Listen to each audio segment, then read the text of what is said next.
guys, welcome back to my channel. Today we are going to discuss meaning of economics and its scope as well as central problems of the economy.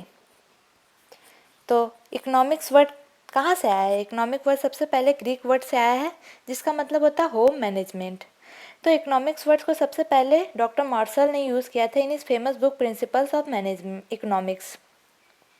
और Adam Smith को हम father of the modern economics कहते हैं क्योंकि Adam इसका बहुत बड़ा contribution था इकोनॉमिक्स में, तो इसलिए उन्हें हमें फादर के तौर पे जानते हैं। ठीक है, तो इकोनॉमिक्स होता क्या है?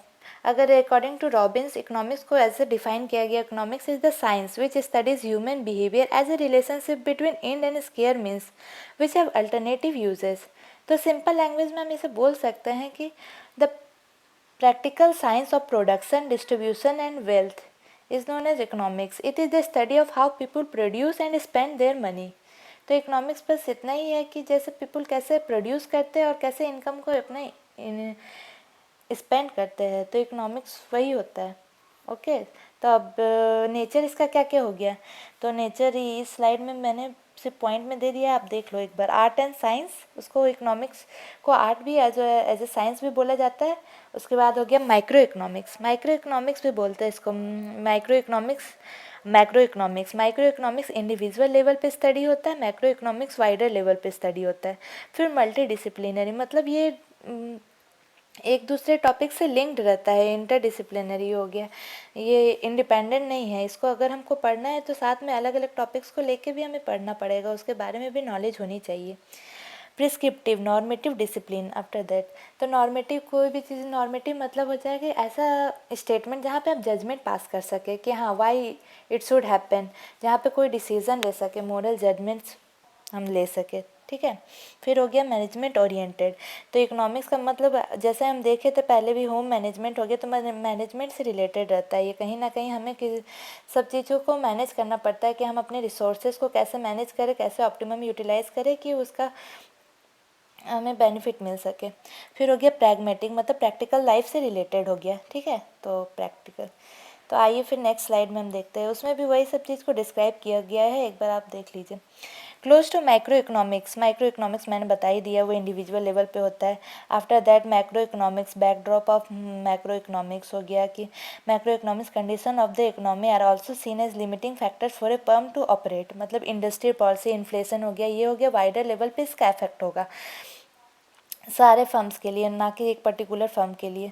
नॉर्मेटिव साइंस हो गया, कहाँ पे आप वैल्यू जजमेंट पास कर सकते हैं, ये हो गया लुकिंग एट द फैक्ट्स, हम डिसीजन ले सकते हैं। प्रिस्क्रिप्टिव एक्शन हो जाएगा, suggest the course of action available alternative for optimal solutions के लिए हम प्रिस्क्राइब कर सकते हैं। तो ये हो गया मैनेजरियल इकोनॉमिक्स। ये अप्लाइड इन नेचर रहता है, मतलब उसको केस स्टडी, मतलब कहीं पे भी वो प्रैक्टिकल लाइफ में हम उसको अप्लाई कर सकते हैं, मतलब वो सिर्फ थ्योरेटिकल नॉलेज नहीं है, उसको हम प्रैक्टिकल लाइफ में एज ए रियल देखते हैं कि हाँ ये डिमांड ज़्यादा हो रहा है तो इसका रीज़न क्या है, प्राइस का कम है, यही है इसका रीज़न, तभी डिमांड ज़्यादा हो रहा है। तो ये हो गया application in nature, applied in nature. फिर 6 पॉइंट हो गया offer scope to evaluate each alternative, it offers scope to evaluate each alternative whether it is cost and revenue. फिर interdisciplinary, drawn from different subjects as mentioned, आपस में multi disciplinary interdisciplinary वही हो गया, तो रिलेटेड हो जाएगा। एजम्पन्स क्या क्या है और validity, validity is not universal. Okay, so ये तो समझ में आ गया आप सबको। अब हम देखते हैं scope of managerial economics, what are the scope. तो ये दो पार्ट में पहले हमने इसको डिस्टिंग्विश किया है। Macro economics that is applied to operational issues, क्या एट प्रेजेंट ऑपरेशन, मतलब बिजनेस में ऑपरेटिंग डे टू डे में क्या फंक्शंस करता पड़ता है स्मॉल लेवल पे, तो वो हो गया माइक्रो इकोनॉमिक्स। और macro economics applied to business environment, वो जो पूरा बिजनेस को अफेक्ट करता है, मतलब पूरे कंट्री को एज ए होल अफेक्ट करता है, तो वो हो गया मैक्रो इकोनॉमिक्स। तो मैक्रो इकोनॉमिक्स के टर्म्स एक बार यहाँ पे आप देख लेते हैं, फिर हम इसे डिटेल्स में आगे डिस्कस करेंगे। ठीक है, तो देखिए चलिए हम स्टार्ट करते हैं। थ्योरी ऑफ डिमांड सबसे पहले हो गया माइक्रो इकोनॉमिक्स में। Theory of production and production decisions, pricing theory and analysis of market structure, after that profit analysis and management, theory of capital and investment decisions, ये सब हो गया माइक्रो इकोनॉमिक्स के। टॉपिक्स।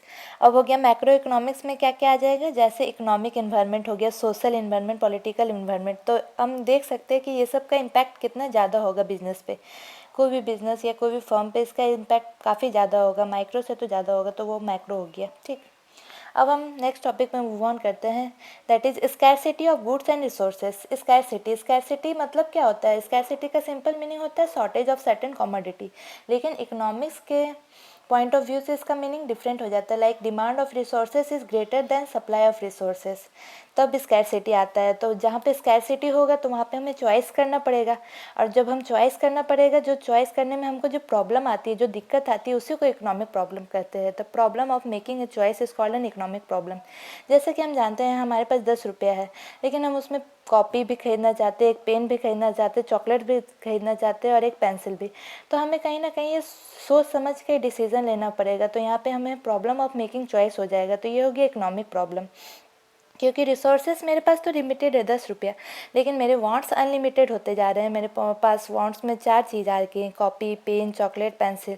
तो हमें ये पैसे को उस हिसाब से खर्च करना पड़ेगा कि ये चारों चीज़ फुलफ़िल हो जाए, मेरे सारे डिमांड्स फुलफ़िल हो जाए। तो ये हो गया स्कैरसिटी सबसे बड़ा। अब हम देखते हैं सेंट्रल प्रॉब्लम्स ऑफ इकोनॉमी। ये सेंट्रल प्रॉब्लम्स होते क्या क्या है? सबसे पहला सेंट्रल प्रॉब्लम हो गया एलोकेशन ऑफ रिसोर्सेज। जब हमको रिसोर्स को एलोकेट करना पड़ता है, ये बेसिक प्रॉब्लम हो जाएगा। मतलब हो गया production, exchange and consumption of goods and services are the basic economic activities. ये तो सबसे बेसिक इकोनॉमिक एक्टिविटीज़ है, क्योंकि इकोनॉमिक्स का मतलब ही होता है production, exchange and consumption of goods and services. तो जब सोसाइटी के अंदर every society has to face scarcity of resources which give rise to the problem of choice. ठीक है, तो हमें देखना पड़ता है कि हम क्या प्रोड्यूस करें। तो एलोकेशन ऑफ रिसोर्सेज सबसे बड़ा सेंट्रल प्रॉब्लम हो जाता है। तो इसके अंदर 3 पॉइंट आ जाते हैं, what to produce, how to produce and for whom to produce. ये सब हो गया। ठीक है, तो चलिए बाकी की चीज़ें हम नेक्स्ट टॉपिक में डिस्कस करेंगे, नेक्स्ट स्लाइड में। ये ऐसे भी स्लाइड काफ़ी लंबी होती जा रही है, तो आई थिंक हमें इसे शॉर्ट एंड सिंपल रखना है, कॉम्पैक्ट रखना है, ताकि आप इसे ईजिली रिवाइज कर सको। So thank you all and stay tune for more such videos. Bye bye and please don't forget to subscribe our channel. अगर आप सब्सक्राइब नहीं करोगे तो आपको नोटिफिकेशंस नहीं मिलेंगे, तो फिर आपके क्लासेस मिस हो सकते हैं। तो अच्छा होगा अगर आप सब्सक्राइब कर लो, तो आपको सारी डिटेल्स नोटिफिकेशंस आते रहेंगे। Okay, bye bye, take care.